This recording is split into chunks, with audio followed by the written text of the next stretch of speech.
Thank you, Jeannie. I'm so happy to be here with you guys today. I'm all the way from Northern California. Now, we are at the tip of the Sacramento Valley. We're surrounded by glorious snow-covered mountains. Of course, we've got lots of trees and lots of flowers, and of course, a tremendous amount of fruit and nuts, especially at our city council meetings. So I know you guys love a good story, and I thought I would just get us in the mood tonight for stories with a little story of my own. I want to start by reminding you that expectations are what set our reality. And when it came to motherhood, my expectations were pretty much storybook. You see, all I had ever wanted to be was a mother. And when I was 16 years old, I had the absolute perfect vision of what my life was going to be like.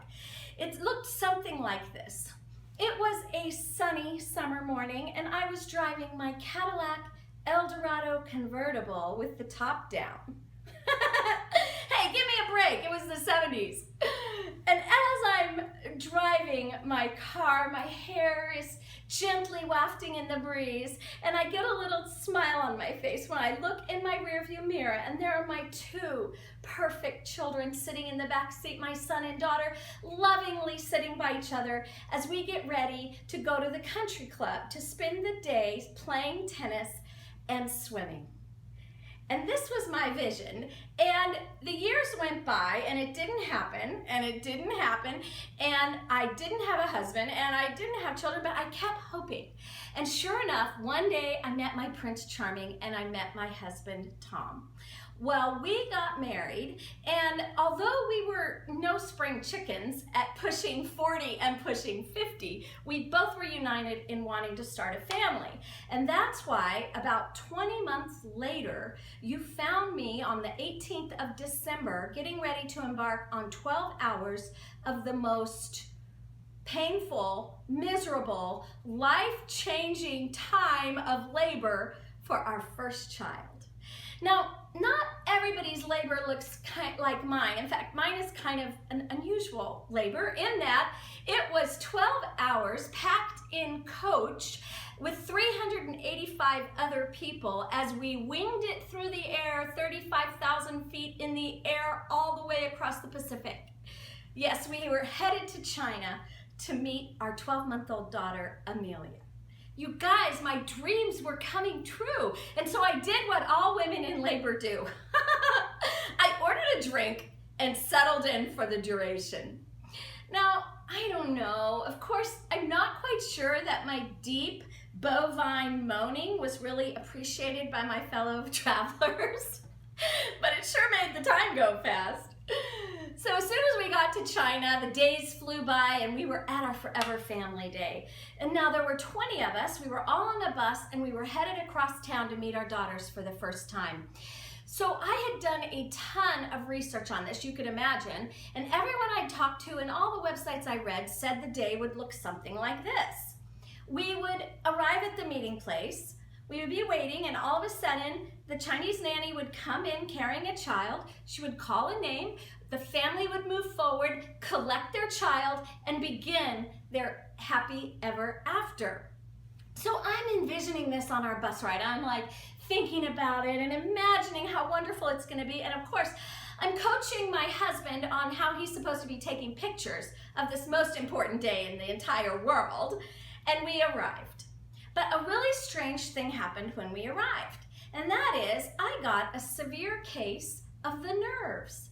After all this time, I was paralyzed.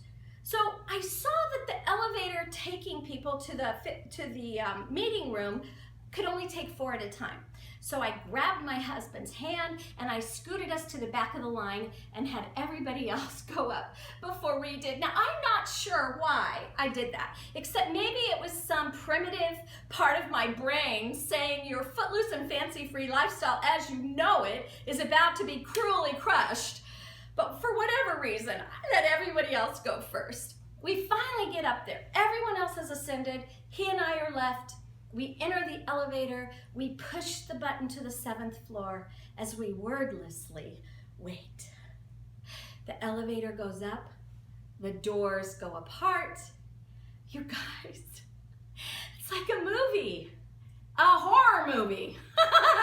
There are screaming babies everywhere. Parents have received their children willy-nilly. The parents are crying. The babies are screaming. There's some foreign voice trying to get calm amid all the chaos.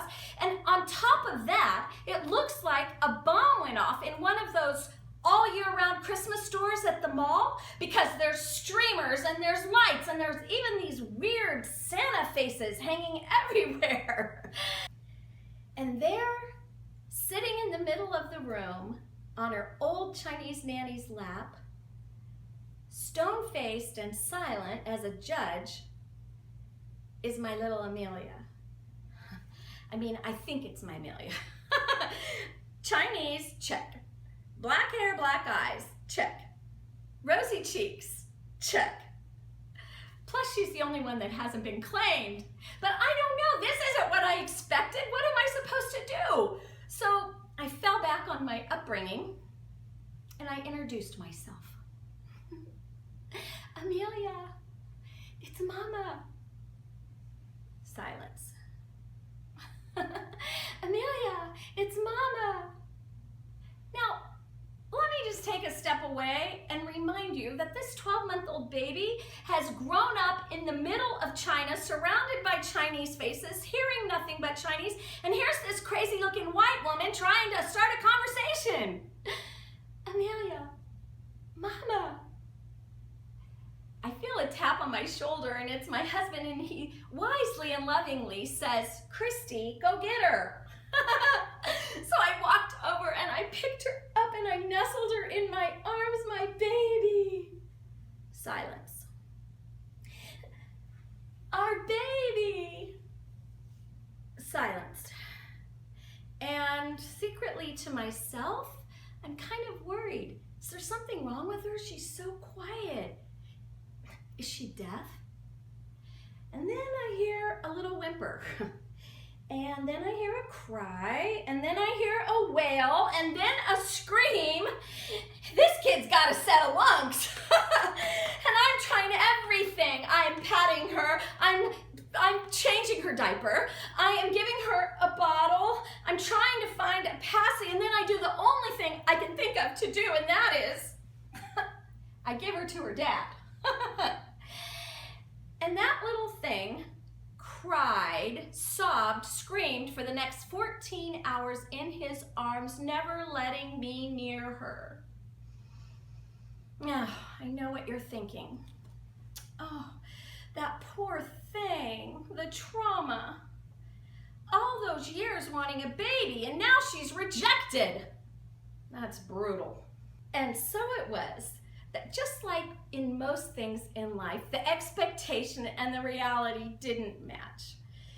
Fast forward 13 years, and Amelia and I talk a lot now, especially when she wants a ride to the mall. And it's okay, because I'm learning that the storybook endings aren't the only ones. Sometimes there's one that's even better. Thank you.